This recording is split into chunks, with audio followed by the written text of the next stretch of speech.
The rain was still pouring when I woke up in the hospital bed, my body aching from the car crash.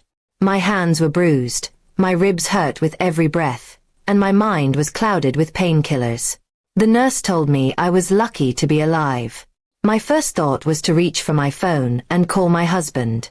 Surely, he would be worried sick.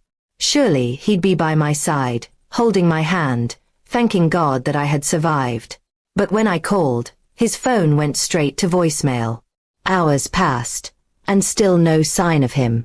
I asked the nurse again if maybe someone had tried to visit me, but she shook her head. I felt a lump in my throat, but I brushed it off. Maybe he was busy, maybe he was in shock, maybe he was arranging something for me. I refused to believe anything worse. But as night fell, I scrolled through social media on my phone, and that's when I saw it. A photo of my husband dressed in a sharp suit, sitting across a dinner table with a woman I didn't recognize. My heart stopped. My husband wasn't grieving or worrying. He was enjoying fine dining with another woman while I lay in a hospital bed, broken and alone. The caption of the post made it worse. Asterisk, dinner with the most charming man. Asterisk, my chest tightened, not from the accident, but from betrayal. How could he choose this woman over me in my moment of need? I wanted to scream, but I couldn't. The pain in my body was too much. Instead, I called his phone again, and again, and again, but no answer. At that moment, I knew he wasn't coming. He had made his choice. Anger began to burn inside me, hotter than the pain of broken bones. The next morning, I explained everything to the police officer who came to take my accident statement. I don't know what made me share my suspicion, but maybe it was the way he looked at me with concern, unlike my husband. I told him I thought my husband didn't care because he was out with another woman while I was fighting for my life. The officer's expression hardened.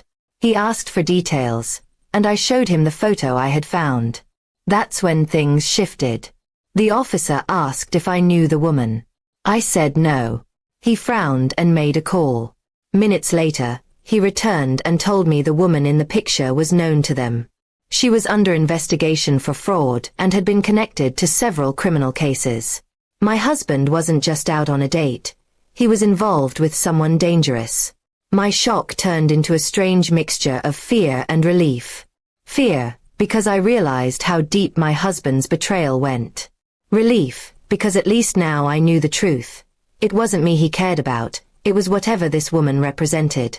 The officer promised to keep me updated, but he advised me to stay cautious. 2 days later, my husband finally appeared at the hospital, acting like nothing had happened.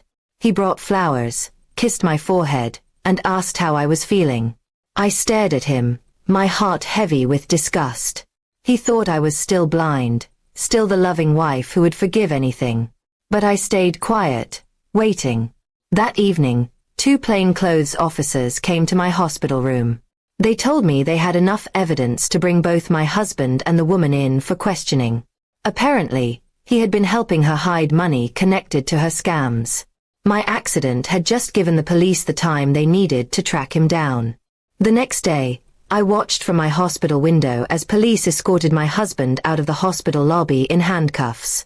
He looked shocked, angry, betrayed, but this time, I felt nothing. It was his turn to feel abandoned. In the days that followed, I focused on healing. Physically, I grew stronger with each session of therapy. Emotionally, I was still raw, but knowing that justice was being served gave me strength. My husband's betrayal had cut deep, but his downfall gave me closure.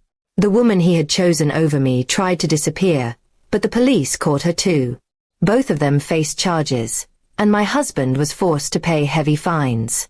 Everything he had worked for crumbled in front of him, all because he couldn't stay loyal, all because he chased a fantasy while I lay in a hospital bed.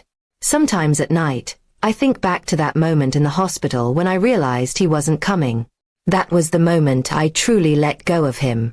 I realized I didn't need a man who abandoned me at my weakest. I needed strength of my own. Now, when people ask me about the scars on my body, I don't just tell them about the car crash. I tell them about survival. I tell them about betrayal and how it set me free. And I tell them about justice, How the police made him pay, not just in money, but in dignity. Because sometimes, the greatest crash isn't the one with twisted metal and broken glass. It's the one that shatters your trust. And sometimes, the cleanup is exactly what you need to finally start fresh.